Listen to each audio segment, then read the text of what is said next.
Hi friends, कैसे हैं आप सब। आशा करती हूँ बहुत अच्छे से होंगे।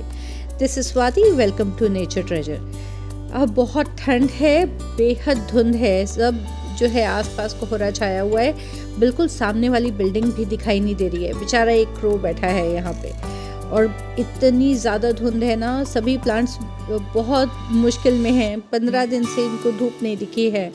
आई विश अब जल्दी से धूप निकल आए और प्लांट्स को और हमें धूप मिल जाए। सर्दियों की बात हो रही है तो हम ग्रीन वेजीज की बात बिल्कुल नहीं छोड़ सकते। आज का वीडियो हमारा है सरसों के ऊपर। सर्दी हो और सरसों का साग ना हो तो मज़ा नहीं आता। स्पेशली पंजाबी जितने हैं ना, उन्हें पता है कि सरसों के साग की क्या वैल्यू है। सरसों का साग वैसे तो मार्केट में मिल जाता है इस टाइम, लेकिन ऑर्गेनिक हो तो क्या ही मज़ा है।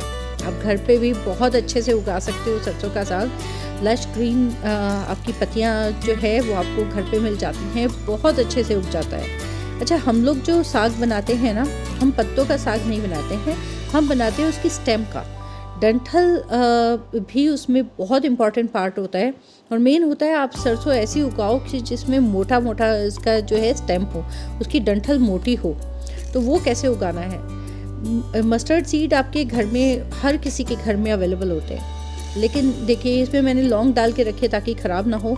तो मस्टर्ड सीड तो वाइडली यूज़ होता है हर घर में, उससे भी आप साग को उगा सकते हो। लेकिन मैं रिकमेंड करूँगी कि आप बाय करो। अगर आपको मोटी डंठल वाला ढंग का साग चाहिए ना, तो आप बाय करो सीड और उससे उगाओ। ये मैंने यहाँ पे डाला था, सीड डाले थे और वो ग्रो हो गए। आप देख सकते हो कि कैसे अच्छे से हुआ है ग्रो। जर्मिनेट होने के बाद में आपको जो है पानी का ध्यान रखना होगा कि आप उसे रेगुलर पानी का टेक उसको देते रहो। और मेन इसमें होता है कि आप देखो कितने बड़े ग्रो बैग में मैंने ये लगाया है। ये 12 इंच का ग्रो बैग है हाइट में और इसकी विड्थ भी काफ़ी है। तो आप ऐसे किसी बड़ी जगह पे बड़े ग्रो बैग में ही साग उगाइएगा। पालक मेथी आराम से उग जाते हैं आपके छोटे वाले ग्रो बैग में भी। जो छोटी मैंने आपको 6-6 इंच की ट्रेज जो दिखाई थी, उसमें भी उग जाएंगे आपके मेथी और पालक। लेकिन आपको सरसों के लिए बड़ी जगह चाहिएगी। थोड़ा सा जो इसकी रूट होती है उसको ज़्यादा गहरा चाहिए। तो उसके लिए या तो आप ज़मीन में उगाएं। ज़मीन में नहीं उगा रहे हैं तो आप कम से कम 10 इंच का इसको स्पेस दीजिए जहाँ पर इसकी रूट अच्छे से हो पाए। तभी आपका प्लांट जो है वो अच्छा मोटे डंठल वाला होगा। वरना पत्ते तो आपको मिल ही जाएंगे, लेकिन अगर आपको बड़ा साग चाहिए जैसे मार्केट में मिलता है, तो उसके लिए आपको चाहिए कि नीचे तक आपका जो है अच्छा सा उसको फलने फूलने की जगह मिले, तभी ये ग्रो होगा। जब ये अच्छे से आपका उग जाए तो थिनिंग करना भी उतना ही ज़रूरी है। थिनिंग से मेरा मतलब है जब उग जाए तो आप एक एक करके बीच बीच में से इसके पूरी जड़ के साथ में आप निकाल दीजिए, ताकि बाकी जो आपके प्लांट्स हैं उनको अच्छे से जगह मिल सके, अच्छे से ग्रो होने के लिए, अच्छे से मोटे होने के लिए उनको मिल जाए। इसको नाइट्रोजन बहुत अच्छी लगती है, तो आप इसको जो है नाइट्रोजन रिच अपना दीजिए। कोई भी आप जो भी आप फर्टिलाइज़र दे रहे हैं उसमें नाइट्रोजन की मात्रा थोड़ी सी ज़्यादा रखिए। ऑर्गेनिक जो है वर्मी कंपोस्ट आप देते रहिए, वो भी बहुत अच्छा है। हर 15 दिन में एक बार फर्टिलाइज ज़रूर कीजिए। ये देखिए, ये इसके रूट मैंने आपको निकाल के दिखाई, कितनी लंबी गई है ये। और ऐसे ही ये तो पतला था, अभी और लंबी इसकी जाती।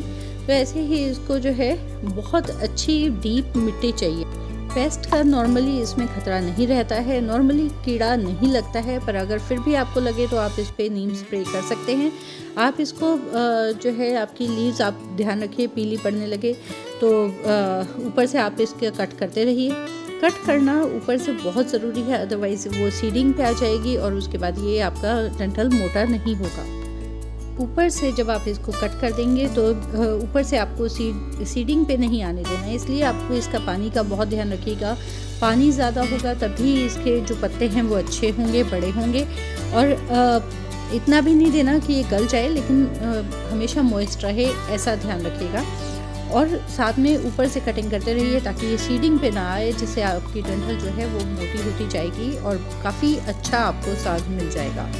तो अगर आपको वीडियो अच्छा लगा तो प्लीज़ लाइक कीजिए, सब्सक्राइब कीजिए और बाकी पंजाबियों को भी साग खाने का मौका मिले तो प्लीज़ शेयर कीजिए। तो अगले वीडियो में मिलते हैं, जल्दी ही मिलेंगे बहुत ही अच्छे वीडियोस के साथ में। प्लीज़ हमारे साथ बने रहिए। Thanks for watching.